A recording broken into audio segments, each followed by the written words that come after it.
युग युगांतर से ही हमारे देश के कोने कोने में सांस्कृतिक, आध्यात्मिक और ऐतिहासिक घटनाएं होती रही हैं, जिसमें सामूहिक विडंबनाओं का कोई होना नई बात नहीं है। यहाँ मान्यताओं की बात करें तो हम हर दिन नई कहानी के दर्शन कर सकते हैं। आइए हम जानते हैं आज महाभारत से जुड़े एक ऐसे नगर के बारे में जो एक माँ के श्राप से अरब सागर में समा गया।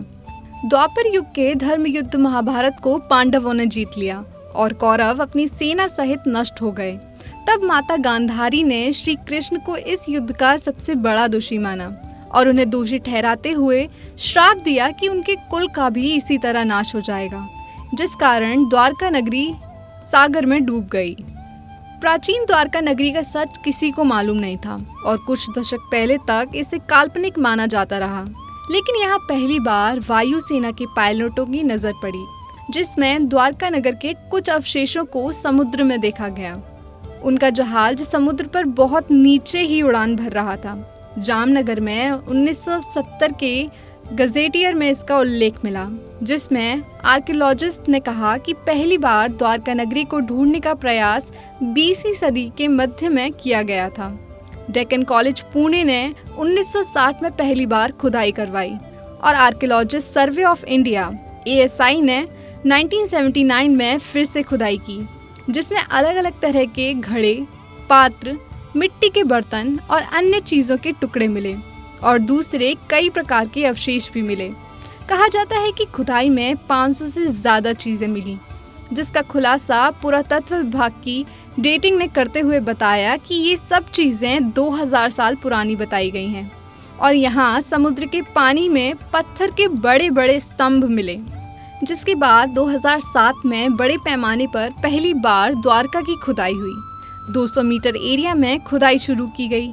फिर 50 मीटर का एरिया ऐसा मिला जहां चीज़ें ज़्यादा मिल रही थीं और 2 नॉटिकल मील का हाइड्रोग्राफिक सर्वे भी हुआ, जिसमें पता चला कि वहां के खास स्थान पर नदी प्रवाह लगातार बदलता रहा है। जब यहाँ की ग्रेडिंग हुई और एक ग्रेड की खुदाई और सर्वे शुरू किया गया तो खुदाई में दीवारों के पिलर, सिक्के, पात्र जैसी चीजें मिली, जिसके पत्थरों पर समुद्री घास उगी हुई थी। इसको जब साफ किया गया तो इन चीजों के वास्तविक आकार की जानकारी मिली।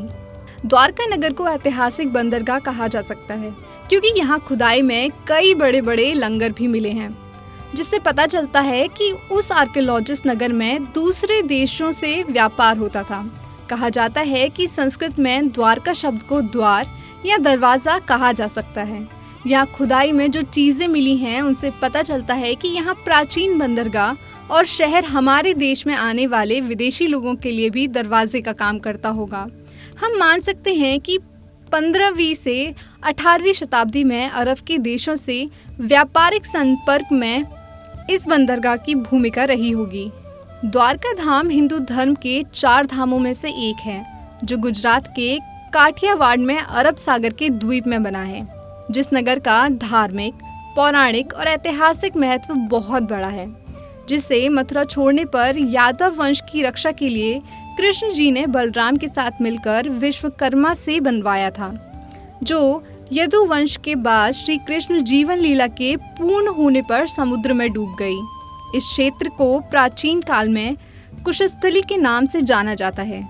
हमारे धर्म को द्वारका को 7 पुरियों में गिना जाता है। आज के द्वारका को गोमती द्वारका के नाम से जाना जाता है, जिसमें 8वीं शताब्दी में सनातन धर्म की रक्षा और प्रसार के लिए आदि शंकराचार्य ने द्वारका पीठ की स्थापना कर दी थी। आज की खोजों में समुद्र में प्राचीन द्वारका के अवशेष मिले हैं। द्वारका की बनावट समुद्र के बीच में भी द्वीप पर बने किले जैसी है। गोमती द्वारका और बेट द्वारका को हम द्वारकापुरी 2 भाग कह सकते हैं। गोमती द्वारका में द्वारका का प्रमुख मंदिर है, जो मंदिर श्री रणछोड़ राय और द्वारकाधीश के नाम से विश्व में मशहूर है। इस मंदिर को हम लगभग 1500 वर्ष पुराना मानते हैं, जो कि मंदिर 7 मंजिल तक बना है और मंदिर के चारों तरफ जल भरा हुआ है, जिसे गोमती कहा जाता है। यहाँ आसपास के कई घाट बने हैं, लेकिन यहाँ संगम घाट को मुख्य माना जाता है। यहाँ श्री कृष्ण जी की श्याम रंग की 4 भुजाओं वाली मूर्ति लगी है और मंदिर के अलग अलग भागों में अनेक देवी देवताओं की मूर्तियाँ अन्य मंदिरों में लगी हुई हैं। इस मंदिर के दक्षिण में आदि गुरु शंकराचार्य का बनाया शारदा मठ विराजित है। डॉक्टर राजीव निगम, जो राष्ट्रीय समुद्र विज्ञान संस्थान के पूर्व चीफ साइंटिस्ट रहे हैं, उनका कहना है कि साफ हो गया कि समुद्र में शहर के अवशेष हैं। तो हमने ये पता लगाने की कोशिश की कि ये शहर आखिर डूबा कैसे होगा।